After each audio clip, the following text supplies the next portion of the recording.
مودی کی اپنی جماعت نے 5 طیارے گرنے کا اعتراف کر لیا۔ بی جے پی رہنما سبرامنین سوامی نے کہا چین کے طیارے بہترین جبکہ فرانس کے طیارے اچھے نہیں تھے۔ امید ہے مودی طیارے گرنے پر قوم کو سچائی سے آگاہ کریں گے، مگر ان کے ہوتے ہوئے طیارے گرنے کے معاملے پر تحقیقات ممکن نہیں۔ تلنگانہ کے وزیر اعلیٰ ریونت ریڈی کا بھی مودی حکومت سے سوال، کہا پاکستان نے بھارت کے کتنے رافیل طیارے گرائے؟ وزیر اعظم مودی طیارے تباہ ہونے کی حقیقت کیوں چھپا رہے ہیں؟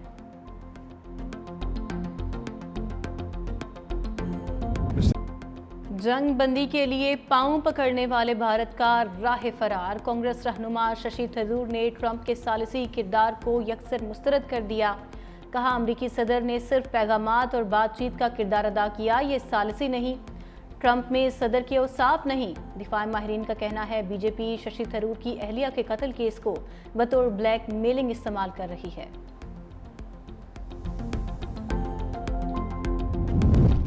بیجنگ بیٹھک کے بعد پاک افغان تعلقات میں ترقی، پاکستان کا افغانستان میں ناظم الامور کو بطور سفیر تعینات کرنے کا فیصلہ۔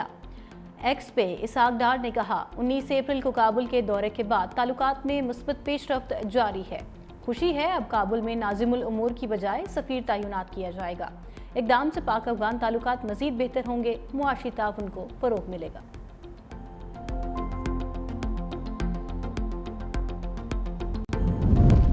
ایوان صدر کے مکین کا مفاہمت کا مشورہ، صدر مملکت آصف علی زرداری کہتے ہیں پاکستان کو اس وقت سیاسی استحکام اور قومی اتفاق رائے کی ضرورت ہے۔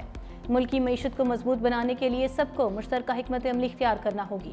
جمہوریت ہماری قومی شناخت کا بنیادی ستون ہے، ہمیں پارلیمانی اقدار، قانون کی حکمرانی اور عوامی شمولیت کو مستحکم بنانا ہے۔ صدر آصف علی زرداری سے راجہ پرویز اشرف اور سمینہ خالد گھرکی کی وفود کے ہمراہ ملاقات، وفاقی وزیر علیم خان، گورنر پنجاب سلیم حیدر اور نواب شہزاد بھی ملے۔ سانحہ 9 مئی کے مزید 11 مجرم جیل میں چکی پیسیں گے۔ P T I M N A Abdullatif اور سابق ایم پی اے وزیر زادہ کلاشی کو بھی سزائیں، مجموعی طور پر 15 سال 4 ماہ قید اور جرمانے کی سزا۔ اسلام آباد کی انسداد دہشت گردی عدالت نے تھانہ رمنا حملہ کیس کا فیصلہ سنا دیا۔ پولیس نے عدالت میں موجود 4 مجرموں کو تحویل میں لے لیا، غیر حاضر مجرموں کے وارنٹ گرفتاری جاری۔ قوموں کو میزلز اور بام تباہ نہیں کرتے، قوموں کو فتنہ تباہ کرتا ہے۔ قوموں کو ان کے نوجوانوں کو غلط ڈگر پہ، غلط راستے پہ ڈال دینا تباہ کرتا ہے۔ آپ میں سے ہر بچہ جو ہے وہ پاکستان کی آہنی دیوار ہے، اور آپ کو یہ دیوار بننا چاہیے۔ جو آپ کو یہ کہے کہ اپنے ملک کے خلاف قدم اٹھاؤ، آپ نے کوئی قدم اپنے ملک کے خلاف کبھی نہیں اٹھانا۔ وہ آپ کا ہمدرد نہیں ہو سکتا جو یہ کہے کہ اپنے بچے باہر بیٹھے، لوگوں کے بچوں کو کہے یہاں آگ لگا دو، یہ توڑ دو، جلا دو، اور اس کے بعد وہ بچے جیل میں جائیں، خود آرام سے بیٹھے ہوں۔ یہ نہیں ہو سکتا۔ وزیر اعلیٰ پنجاب مریم نواز کا مخالفین کے خلاف لفظی ایکشن، لیا میں لیپ ٹاپ اور ہونہار اسکالرشپس کی تقریب سے خطاب میں کہا قوموں کو بم اور میزائل نہیں فتنے تباہ کرتے ہیں، نوجوان اکسانے والوں کی باتوں میں نہ آئیں، جو باتوں میں آ گئے وہ جیلوں میں پڑے ہیں۔ آپ کو لیکچر دینے نہیں، 9 اور 10 مئی کا فرق سمجھانے آئی ہوں۔ موٹر وے، دفاعی تنصیبات، سڑکیں سب آپ کی اپنی ہیں، کوئی کہے آگ لگا دو، توڑ دو تو آپ نے یہ نہیں کرنا۔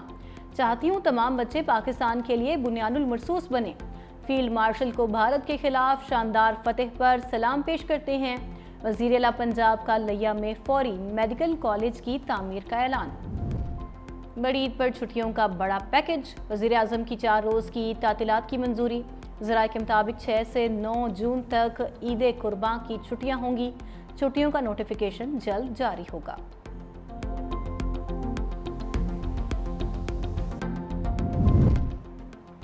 پاکستان اور امریکہ کے درمیان باہمی ٹیرف پر باضابطہ مذاکرات کا آغاز، وزیر خزانہ اور امریکہ کے تجارتی نمائندے جیمسن گریئر میں بات چیت۔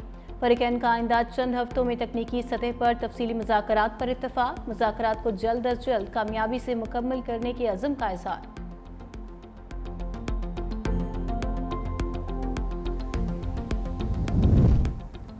فوج کا کام ملک کا دفاع ہے، عدلیہ کے فرائض سر انجام دینا نہیں۔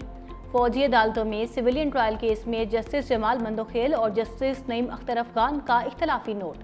لکھا فوجی عدالتوں کے پاس سویلین کا ٹرائل کرنے کا دائرہ اختیار نہیں، ایگزیکٹو اور عدلیہ دو الگ الگ چیزیں ہیں۔ تاثر دیا گیا جیسے مسئلے کا حل صرف کورٹ مارشل کے ذریعے ہی ممکن ہے۔ تاثر دیا گیا سول عدالتیں دہشت گردی جیسے سنگین مسئلے سے نمٹنے میں ناکام ہو چکی۔ حقیقت یہ ہے کورٹ مارشل صرف ان کا ہو سکتا ہے جو آرمی ایکٹ کے ماتحت ہوں۔ کورٹ مارشل ان افراد کا ہو سکتا ہے جو فوجی جرائم یا عمومی جرائم کے مرتکب ہوں۔ موجودہ اپیلیں وفاقی، پنجاب اور بلوچستان حکومت نے دائر کی۔ ایسا معلوم ہوتا ہے بدقسمتی سے ان حکومتوں کو فوجداری عدالتوں پر اعتماد نہیں رہا۔ افسوس ہے ان منتخب حکومتوں نے فوجداری عدالتوں پر اعتماد ختم کر دیا۔ ان حکومتوں نے غیر سنجیدہ سیاسی نوعیت کے کیسز کے حل کا بوجھ فوجی عدالتوں پر ڈال دیا۔ دنیا کے کسی بھی ملک میں دہشت گردی کے مقدمات کورٹ مارشل میں نہیں لائے جاتے۔ فوجی عدالتوں میں سویلینز کے ٹرائل کی اجازت دینے کا فیصلہ چیلنج۔ سابق چیف جسٹس جواد خواجہ نے نظر ثانی درخواست دائر کر دی۔ آئینی بینچ نے فوجی عدالتوں کے کیس کا فیصلہ واپس لینے کی استدعا۔ کہا سپریم کورٹ نے حقائق اور قانون کا درست جائزہ نہیں لیا، فیصلے میں غلطی کی نشاندہی ہو جائے تو تصحیح کرنا عدالت کی ذمہ داری ہے۔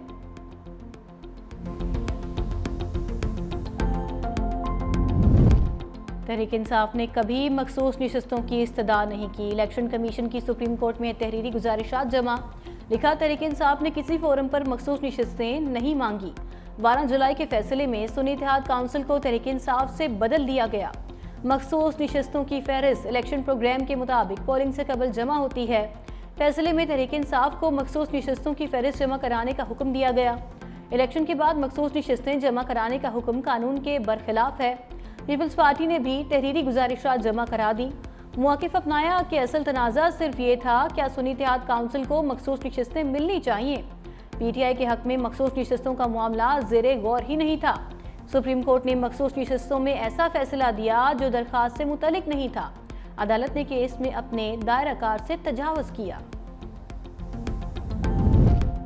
خبردار، کم عمری شادی بڑا جرم۔ صدر مملکت نے بچوں کی شادی کی ممانعت کے بل پر دستخط کر دیے۔ 18 سال سے کم عمر لڑکی یا لڑکے کی شادی کرانے والے نکاح خواہ کو 1 سال قید اور 1 لاکھ روپے جرمانہ ہو سکے گا۔ بڑی عمر کے مرد کی کم عمر لڑکی سے شادی پر 3 سال تک قید بامشقت۔ سینیٹر شہری رحمان کا صدر آصف علی زرداری کو خراج تحسین۔ کہا کم عمری کی شادیوں کے خلاف اہم قانون سازی کا سنگ میل طے پا گیا۔ صدر مملکت نے دباؤ کے باوجود انسداد چائلڈ میرج بل پر دستخط کیے۔ آئی ایم ایف کا ڈو مور کا مطالبہ، سولر پینل کے امپورٹ پر سیلز ٹیکس عائد کرنے کی تجویز۔ کہا تمام امپورٹڈ اشیاء پر 1.5% ود ہولڈنگ ٹیکس لگایا جائے۔ ریئل اسٹیٹ سے وابستہ بلڈرز اور ڈیولپرز کو رجسٹرڈ کیا جائے۔ مذاکرات میں تنخواہوں اور پینشن میں اضافے کے فیصلے پر جزوی اتفاق۔ وفاقی حکومت کی بجٹ میں تنخواہ دار طبقے کو ریلیف دینے کی تجویز۔ سیلیبلز پر انکم ٹیکس میں 2.5% تک کمی اور سرکاری ملازمین کے لیے تنخواہوں میں اضافہ تجویز۔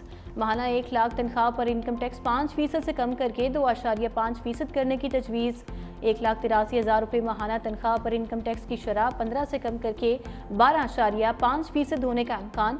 وفاقی بجٹ کے لیے سالانہ منصوبہ بندی رابطہ کمیٹی کا اجلاس 2 جون کو طلب کر لیا گیا۔